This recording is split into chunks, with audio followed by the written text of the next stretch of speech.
2023. Jatend migawo mar somo Ezekiel Machogu okwedo weche maliekore mag kuo mar penj mar klas 12 mane ogolo duoko gi odiochieng' ma kawuono. Machogu koni jogo mane temo dhi ataro mag chike mag penj ne ofweny chon kendo ne giloso wechego. Riwruoge mag jopuonj mag NAT kod KUPPET ogolo pachgi ewi kuo mar penj ka KUPPET koni ne owinjo Machogu ogol maling'ling ewi kuo penj mondo meduoko weche mag kuo piny. Paro mane mopogore opogore kod mar jagoro mar NAT.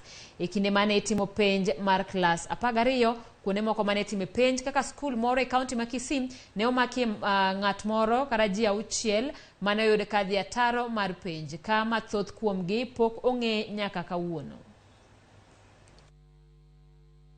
The minister did not serve us well when he did not expose any malpractice, yet he hinted that there were people with personal who are supposed to be dealt with at personal level.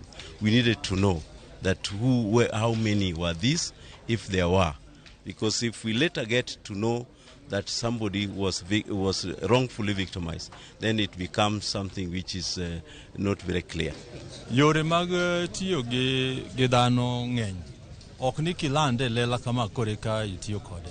Apani mano be is a level of maturity. Kong'egi to dwargi ok ni gin joma e pinje mako, gin joma e piny kar ka, gin jopuonjewa. We did come up with a mechanism, and the mechanism that we came up with that was that accountability was transferred to the personal level. We also got a partnership. We worked very closely with the ICT ministry, such that anybody who was trying to use technology in any kind of cheating, we were able to discover that in good time.